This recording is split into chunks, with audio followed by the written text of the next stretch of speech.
phase, une deuxième étape qui va se produire, une deuxième expérience, on va le dire comme ça, qui va se produire. La première expérience, j'ai reçu le Saint-Esprit. Alors, la deuxième expérience qui va se produire, c'est que moi, ayant reçu le Seigneur et le Saint-Esprit en moi, et le Saint-Esprit me convainquant de péché, de justice et de jugement, et ayant cru, je vais donc traduire le fait que j'ai cru par un acte d'obéissance. Et cet acte d'obéissance, c'est l'obéissance aux eaux du baptême, le baptême d'eau. Le baptême ne viendra pas pour purifier les souillures de mon corps, mais c'est l'engagement de ma bonne conscience envers Dieu et qui maintenant me sauve aussi. En fait, je m'engage vis-à-vis de Dieu au travers du baptême. 1 Pierre chapitre 3, du verset 18 au verset 22. Je m'engage vis-à-vis de Dieu au travers du baptême d'eau. Donc, bénissons le Seigneur parce que nous nous sommes engagés vis-à-vis de Dieu au travers du baptême d'eau. Bénissons le Seigneur. Oh, notre Dieu, notre roi, béni sois-tu, béni sois-tu, béni sois-tu. Parce que nous nous sommes engagés envers toi au travers des eaux du baptême. Et nous t'appartenons donc, Seigneur, par cet engagement. Louange et gloire te soient rendues au nom de Jésus. Amen. Amen. Donc ça, c'est la deuxième expérience que nous vivons. La première, c'est celle d'avoir reçu le Seigneur Jésus et d'avoir donc reçu le Saint-Esprit en nous.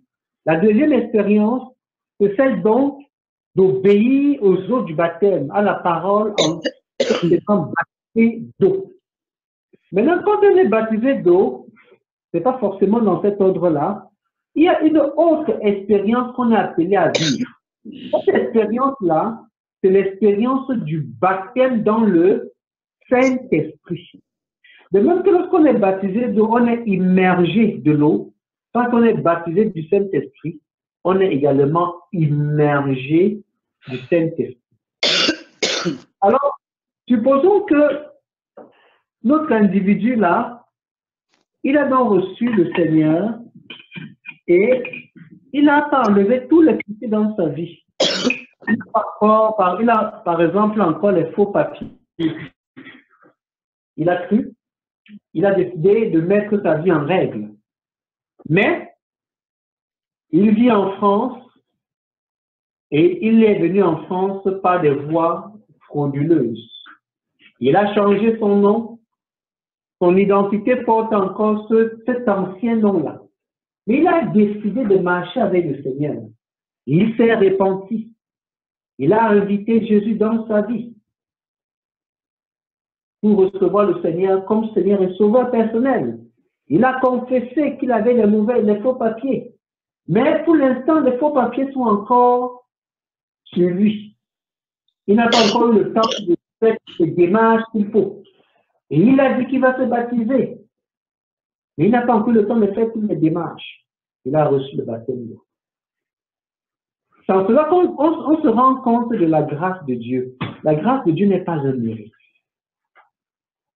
La grâce de Dieu n'est pas un mérite. Personne ne peut mériter la grâce. Personne. C'est une grâce. Et donc, lui, il est là, avec son problème de papier, mais il a reçu le Seigneur. Il est là. Le Saint-Esprit habite en lui, comme on a lu dans 1 Corinthiens chapitre 6, versets 18 à 19. Le Saint-Esprit habite en lui, c'est vrai. Mais il a un problème avec ses faux papiers. Alors, l'une des conditions pour être baptisé dans le Saint-Esprit, c'est qu'il faut que tu enlèves tous les péchés de ta vie. Parce que là, le Saint-Esprit est à l'intérieur. Mais le baptême du Saint-Esprit, c'est qu'on va te plonger dans le Saint-Esprit. Il sera donc aussi à l'extérieur. Ce n'est pas encore le fait d'être rempli. On va te plonger dans le Saint-Esprit. Mais il ne peut pas se produire tant qu'il y a encore le péché dans ta vie. Il faudrait que ta conscience soit pure et que dans ta vie, il n'y ait rien qui puisse être en opposition avec l'Esprit de Dieu à l'extérieur de ta vie. Parce que de toute façon, à l'intérieur, Jésus est déjà entré et tu as dû te repentir des péchés à l'intérieur. Maintenant, à l'extérieur, tu as encore la chaussure que tu avais volée. Peut-être tu as encore des faux papiers sur toi. Peut-être que tu as encore le stylo de ton collègue que tu as pris au bureau. Ça, c'est à l'extérieur. Tu ne peux pas être baptisé du Saint-Esprit si tu as encore des choses qui ne glorifient pas le Seigneur. Alors, on a donc besoin de se repentir. La repentance dont on va faire ce que je suis en train de faire, Jésus vient là, l'agneau de Dieu qui enlève le péché, et il enlève le péché. Maintenant, cette personne est donc qualifiée pour le baptême du Saint-Esprit, pour être plongé dans le Saint-Esprit. Donc là, nous allons donc mettre le Saint-Esprit dans ce récipient.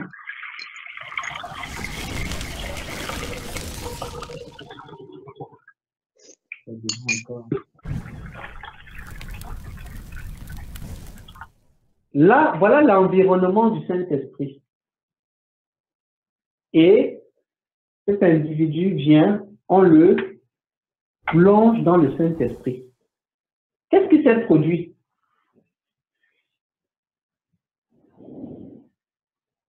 Lorsque tu es baptisé du Saint-Esprit, aussitôt aussi que tu es baptisé, donc plongé, tu es aussi rempli du Saint-Esprit. Parce qu'il y a deux étapes pour être rempli du Saint-Esprit. Pour être rempli du Saint-Esprit, comme on l'a vu, il faut déjà avoir le Saint-Esprit en soi. Supposons que lui n'en avait pas encore le Saint-Esprit en lui. On le prend là, il n'a pas encore le Saint-Esprit en lui. Et on l'immerge dans le Saint-Esprit. Je ne sais pas si vous voyez ce qui se passe à distance, mais en fait, c'est qu'il va recevoir une certaine quantité, mais il ne sera pas rempli. Il a reçu une quantité, mais il n'est pas rempli. Donc, pour que tu sois rempli, il faut que tu aies déjà le Saint-Esprit en toi pour pouvoir être rempli. Sans le Saint-Esprit en toi, tu ne peux pas être rempli. Or, quand nous avons reçu le Saint-Esprit de Dieu, nous avons reçu Jésus, nous l'avons déjà en nous. Quand nous avons enlevé les péchés dans nos vies, nous nous sommes qualifiés. Nous avons reçu le baptême d'eau pour nous engager vis-à-vis de Dieu et nous allons passer par le baptême du Saint-Esprit. Parfois, le baptême du Saint-Esprit se passe avant le baptême d'eau, comme dans le cas de Corneille. Corneille, il a reçu le baptême du Saint-Esprit avant d'avoir reçu le baptême d'eau. Donc, maintenant, lui, il a donc il va donc être plongé. Voilà. Comme il a reçu le Seigneur Jésus et qu'il a le Saint-Esprit, quand il va donc être immergé là, aussitôt, il est rempli du Saint-Esprit. Aussitôt, il est rempli du Saint-Esprit. Donc, vous voyez, il y a deux façons d'être rempli du Saint-Esprit. Si l'environnement est rempli, je serai rempli. Et le baptême donc produit qu'on te plonge dans le Saint-Esprit. Maintenant, quand tu es baptisé du Saint-Esprit, tac, le voilà rempli du Saint-Esprit. Il a été baptisé, il sort. Il sort de l'environnement du Saint-Esprit. Il est baptisé, n'est-ce pas? Il est plein aussi en parallèle, au même moment. Mais sauf que, vous voyez, il n'est plus dans l'environnement du Saint-Esprit.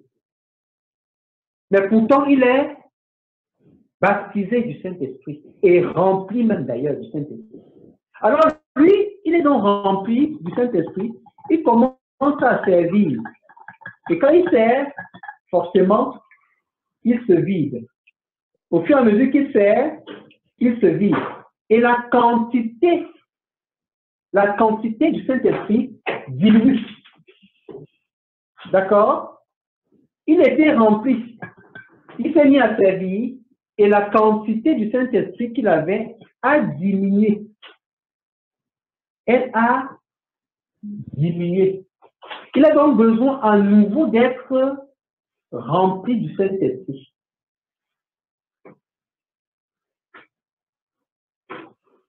Est-ce que vous m'écoutez? Ou bien, supposons qu'il a été baptisé et il s'est remis à pécher. Il s'est remis à mettre les péchés dans sa vie.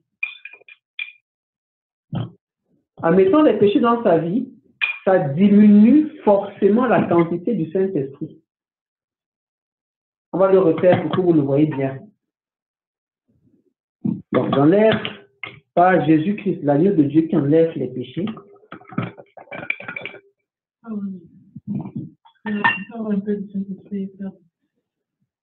On va y revenir, regarde. Donc, il a le Saint-Esprit. Voilà, il a été baptisé. Et aussitôt rempli. Non. Ça, c'est le baptême. Donc, on l'a plongé dans l'environnement du Saint-Esprit et on l'a enlevé. Donc, lui, là, il est baptisé et il est rempli. D'accord? Mais sauf qu'il a quitté l'environnement du Saint-Esprit.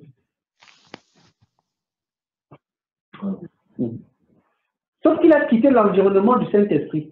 Et maintenant, il s'amuse à nouveau à commettre des péchés. Donc, le voilà rempli. Et il dit, par exemple, il ment. En mentant, hop, ça diminue le Saint-Esprit en lui. Il vole. En volant, hop, ça diminue le Saint-Esprit. En trichant, hop, ça diminue. Là, vous voyez, on peut croire qu'il est encore plein du Saint-Esprit, comme plusieurs. Il a un jour été rempli, il pêche, il continue à produire ce qu'il produisait, parce qu'il a reçu des dons en même temps. Et il pense que sa relation avec Dieu est toujours OK. Pourtant, il y a le péché dans sa vie. Et ce péché dans sa vie le disqualifie. Mais pourtant, dans sa vie, il produit des signes, des prodiges, des choses se passent. Mais sa vie n'est plus pleine du Saint-Esprit. Il y a autre chose qui s'est mise dedans, le péché. Il faudrait donc à nouveau, à un moment donné, il va être tellement plein que ça va tarir. Il faudra à nouveau donc qu'il se sanctifie. Voilà, il se sanctifie, il enlève tous les péchés dans sa vie, tous les péchés. Mais maintenant qu'il a enlevé tous les péchés, est-ce que vous avez remarqué que la quantité a diminué? Il était plein quand il était baptisé. Il s'est mis à servir, à murmurer, à commérer, à mentir, ou à commencer à calomnier ses frères dans l'église. La quantité du Saint-Esprit a diminué. Mais il n'est pas conscient. Il faut qu'il se sanctifie pour se rendre compte que je n'ai plus la même quantité. Et il faut à nouveau donc qu'il aspire à être rempli du Saint-Esprit à nouveau. Donc c'est comme des processus. Je me baptise, je suis baptisé Saint-Esprit, je suis rempli en même temps. Je commence à servir, mais la Sainte Vierge m'a énervé. J'ai gardé dans mon cœur. J'ai murmuré. Pour l'instant, c'est bien qu'un petit. Ça ne m'influence pas encore. L'Esprit continue à agir au travers de moi. Après, le frère Franck, il n'est pas sur lui, il ne tient pas parole. Je l'isole de mon cœur. Je ne l'aime plus.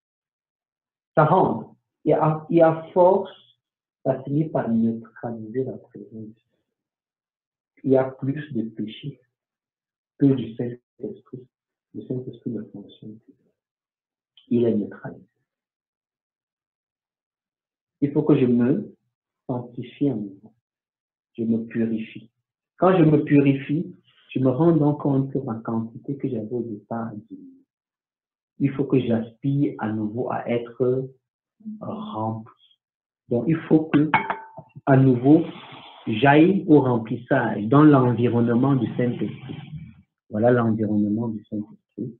J'ai encore une quantité de Saint-Esprit. Je n'ai pas blasphémé contre lui, donc il est là. Je ne l'ai pas régné, donc il est là. Mais sauf que j'ai commis d'autres péchés. Maintenant, je les ai enlevés. Je ne repars dans l'environnement du Saint-Esprit pour le remplissage. Mais sauf que ce ne sera pas qu'on me plonge à nouveau. Là, on m'a plongé dans l'environnement pour la première fois. C'était pour le baptême. Maintenant, je vais être dans un autre processus. Le processus de remplissage. Ma quantité a diminué. Maintenant, cette quantité a besoin d'être augmentée et d'être remplie. Et là, maintenant, je dis, Seigneur, remplis-moi de ton esprit. Et le Seigneur, dans sa bonté et dans sa grâce, me remplit du Saint-Esprit. Je suis pour plonger dans l'environnement. Là, je suis rempli du Saint-Esprit. Je suis rempli. Là, on voit bien. Je suis bien rempli du Saint-Esprit. Mais je suis rempli du Saint-Esprit, pas dans l'environnement du Saint-Esprit. Le Seigneur m'a rempli. Dans Luc chapitre 4, le verset 1, on dit Jésus, rempli du Saint-Esprit, alla au désert. Le Saint-Esprit est descendu sur lui, il a été rempli. Et il est allé au désert.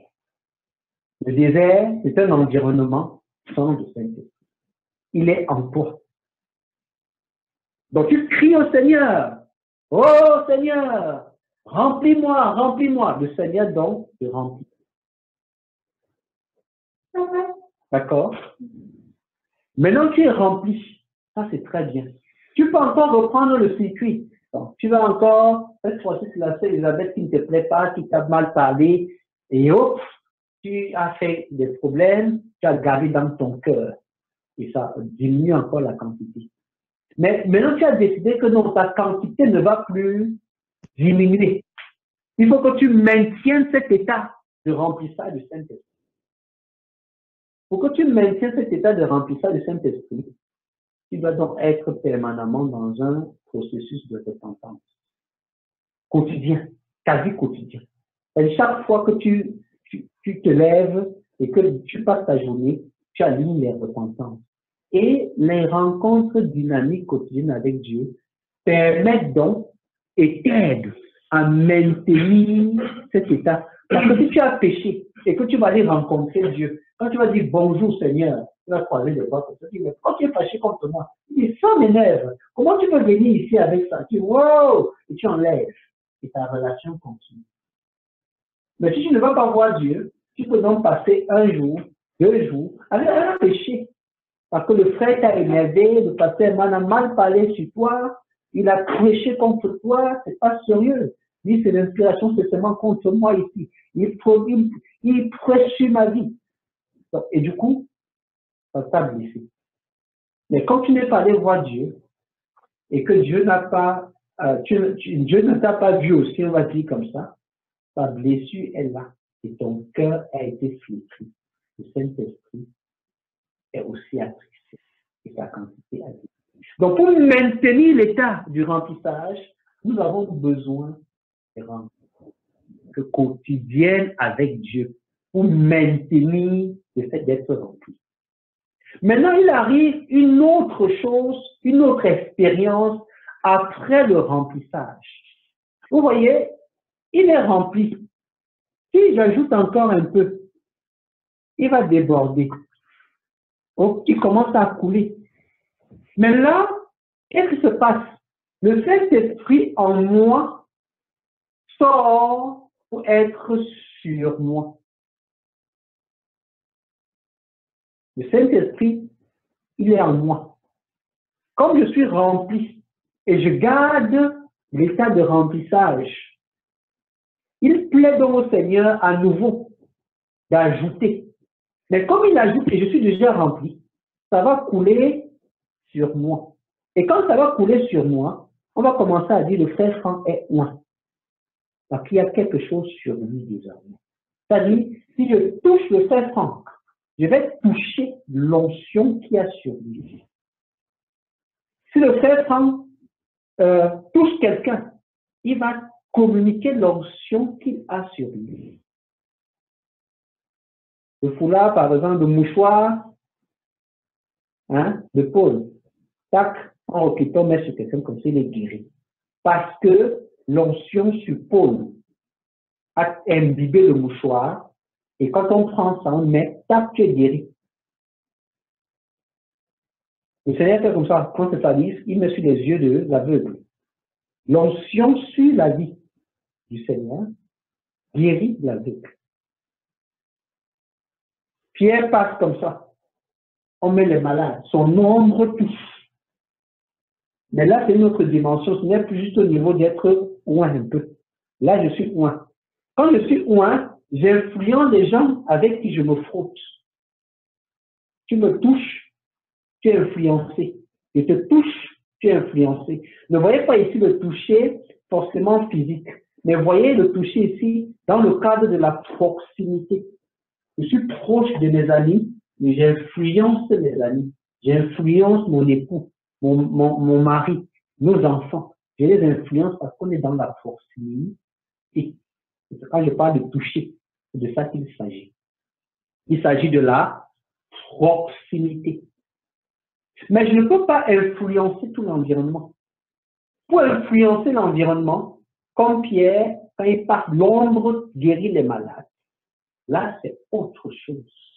Une autre expérience qui s'appelle le fait d'être revêtu. Et maintenant, le fait d'être revêtu de la puissance d'en haut, ça veut dire que cet homme-ci, là, il est rempli. Il a maintenu son état de remplissage. Dieu a encore ajouté. Ça a coulé. Maintenant, c'est un peu à l'extérieur. Il est loin. Il a reçu un mandat. Il peut parler de la part de Dieu. Et les signes commencent à se manifester. Les produits, ils prêchent, les gens croient. Mais quelques-uns, il n'y a pas fou. Il conduit quand même 1, 2, 3 personnes au Seigneur chaque année. Il est bâti. Il est établi dans le Seigneur. C'est bon. Il est là avec le Seigneur. L'Esprit de Dieu en lui est sur lui aussi. Mais il ne connaît pas une abondance. Il ne connaît pas une abondance. Comme nous travaillons sur le chemin pour porter beaucoup de fruits, pas juste pour porter du fruit. Si c'est pour porter du fruit, tu as déjà ce qu'il faut.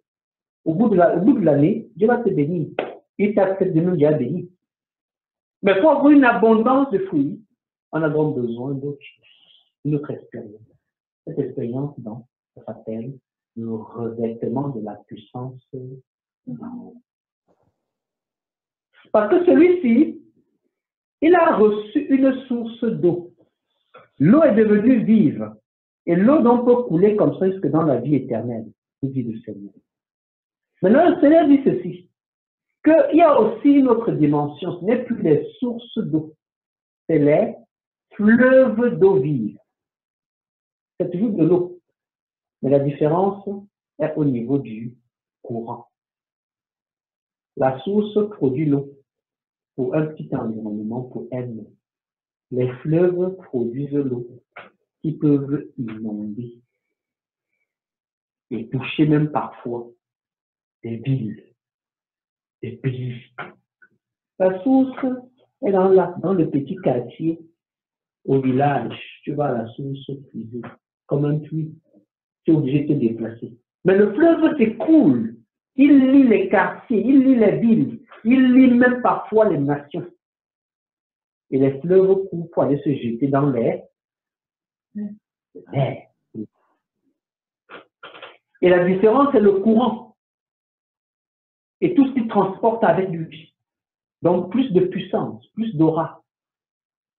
Donc, quand l'onction, tu l'as revêtue, tu marches comme ça comme Pierre, l'ombre te guérit ta tête, transporte la guérison.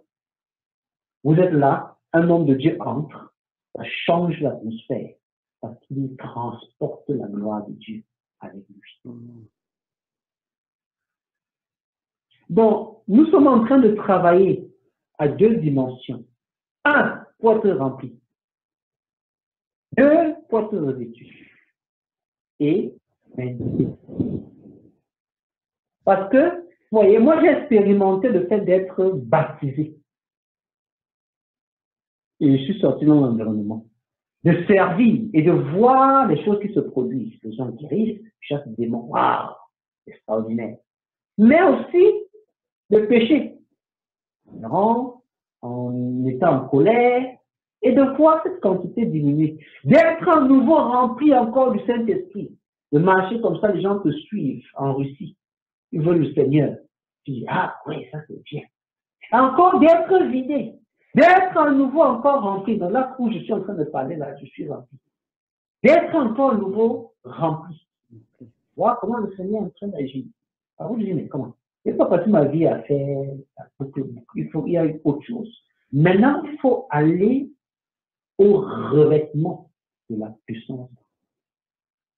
Quand tu es donc revêtu de la puissance d'en haut, dans Luc chapitre 4, verset 14 à 16, on dit que Jésus a commencé à prêcher lorsqu'il était revêtu de la puissance. Ça a renommé. Donc, on a la dimension de beaucoup de. Donc, moi, personnellement, je suis en train de travailler à ça. Pour beaucoup plus de choses. Donc, le revêtement, donc, c'est quoi? C'est que cet homme, maintenant, qu'il est rempli, il a le Saint-Esprit sur lui, il va être revêtu parce qu'à force, voilà ce qui va se produire. Il passe son temps dans les rencontres dynamiques quotidiennes, dans la sanctification régulière. Le Saint-Esprit continue à couler sur lui et ça coule. Ça commence à inonder son environnement. Et là, cet homme-là devient comme ça. C'est-à-dire, là, il est revêtu. Au départ, tu pouvais le toucher pour que ça se produise. Maintenant, tu ne le touches même pas. Il fait comme ça, pas, vous êtes loin. Parce qu'il est environné. Il est revêtu. Vous voyez, il est revêtu.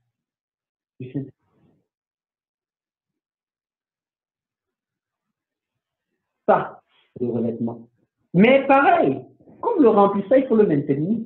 Le revêtement aussi, il faut le maintenir. Mais le revêtement, les exigences pour le maintenir sont d'autant plus grandes. Pour le remplissage, les exigences étaient uniquement sur toi. Toi, tu te sanctifies. Mais pour le revêtement, c'est ton environnement avec. C'est-à-dire ta femme, tes enfants, tes collaborateurs, ton environnement avec. Ce n'est plus que toi seul. C'est ton environnement avec toi. Ça englobe ces contraintes-là. Donc les exigences sont plus élevées.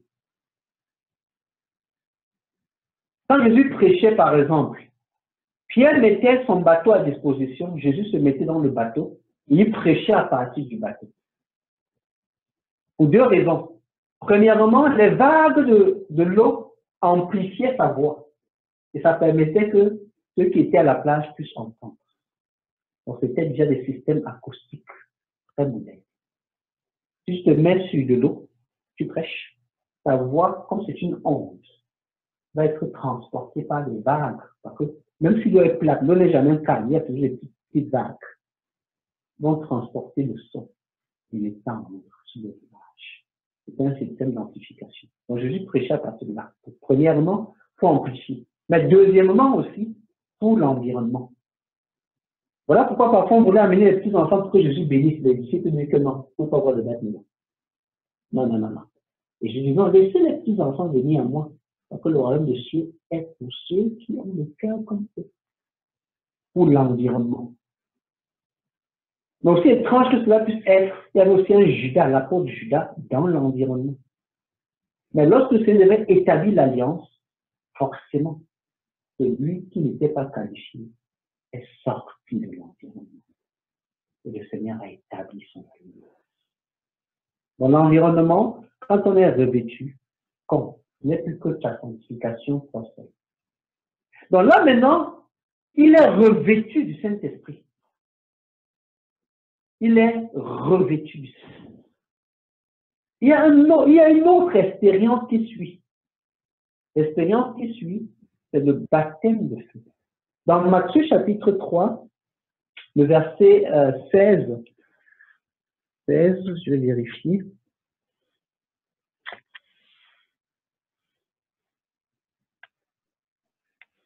Non, 11. Matthieu chapitre 3, verset 11. Moi, je vous baptise d'eau pour vous amener à la repentance. Mais celui qui vient après moi est plus puissant que moi. Je ne suis pas digne de porter ses souliers. Lui, il vous baptisera du Saint-Esprit et de feu. Donc, on a vu le baptême du Saint-Esprit tout à l'heure. On a vu le remplissage du Saint-Esprit. On a vu que lorsqu'on est baptisé, on est aussi rempli. Mais on sort de l'environnement. On est à nouveau rempli. Et en gardant la communion avec le Seigneur, ce remplissage s'étend donc sur nous. On est oint. La première fois qu'on est baptisé, on est aussi oint. Mais ça, souvent, on n'est pas conscient. Et le deuxième remplissage, parfois, qu'on prend pleinement conscience que oui, il y a une notion sur ma vie. Donc, tu n'as pas besoin d'être jaloux ou de convoiter l'onction d'une autre personne. Tu as ta propre onction. Tu l'as parce que la promesse est aussi pour toi. C'est ta promesse. Donc, ne sois pas en train d'envier l'onction d'une autre personne. Tu as la tienne. Maintenant, travaille pour être rempli. Travaille pour que ça coule du sol. Tu ne peux pas avoir mon onction, par exemple. C'est la mienne. Pourquoi? Parce que mon onction est liée à ma vie. Et est aussi liée au parcours par lequel je suis passé. Par le chemin par lequel je suis passé. Or, on n'est pas passé par le même chemin. Donc, on ne peut pas avoir le même. J'ai mon onction. Tu as ton onction. Quand je colle sur l'impudicité, tu ne peux pas coller sur l'impudicité avec la même puissance. Je suis marié. Je n'ai pas connu de femme à part. Donc, quand je frappe sur l'impudicité, tu ne peux pas avoir la même puissance que à cause du chemin par lequel je suis passé. Donc, tu ne peux pas donc envier cette onction-là. Amen. Tu as ton onction, travaille à être rempli, à être revêtu.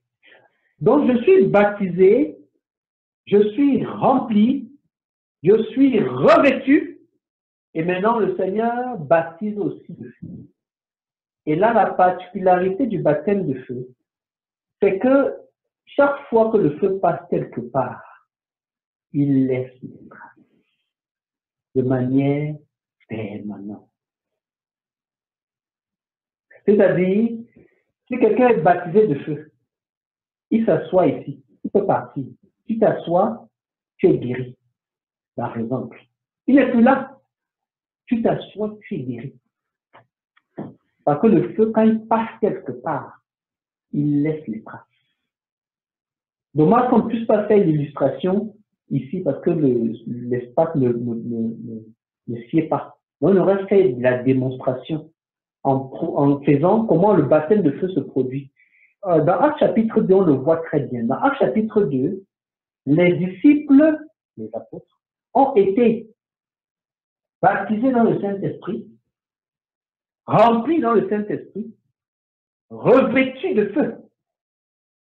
Les langues de feu se sont posées sur eux. Et quand les langues de feu se sont posées sur eux, Pierre a prêché un sermon, 3000 personnes.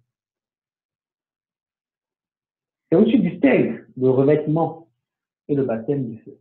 Mais le baptême de feu s'accompagne d'aussi beaucoup de souffrances. Les emprisonnements ont commencé, les persécutions ont commencé. Le baptême de feu, c'est également le baptême de souffrance. Il n'y en a pas l'environnement. Pourquoi le baptême de feu c'est aussi une souffrance? Parce que le feu est pur. Pour avoir de l'or, il faut le chauffer, enlever les impuretés. Alors le métal est précieux.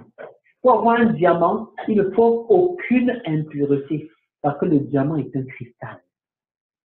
Mais pour le produire, il enfuit des années. C'est un charbon qui enfuit des années, c'est du graphite. Il a enfui des années, des siècles même, sous terre, sous la pression, dans des conditions de température et de pression. Isolé même parfois des autres. Dès que tu dis, oh là. En fait, ceux qui sont baptisés de feu sont aussi ceux qui vivent beaucoup seuls. Tu ne peux pas vouloir le feu et être très commun. Vous avez remarqué que les disciples, ils ont fini en prison, dans la fosse aux lions, brûlés, lapidés. Alors oui, il faut le savoir, parce que les gens veulent parfois des choses pour lesquelles ils ne connaissent pas qu'il y a un chemin qui amène après.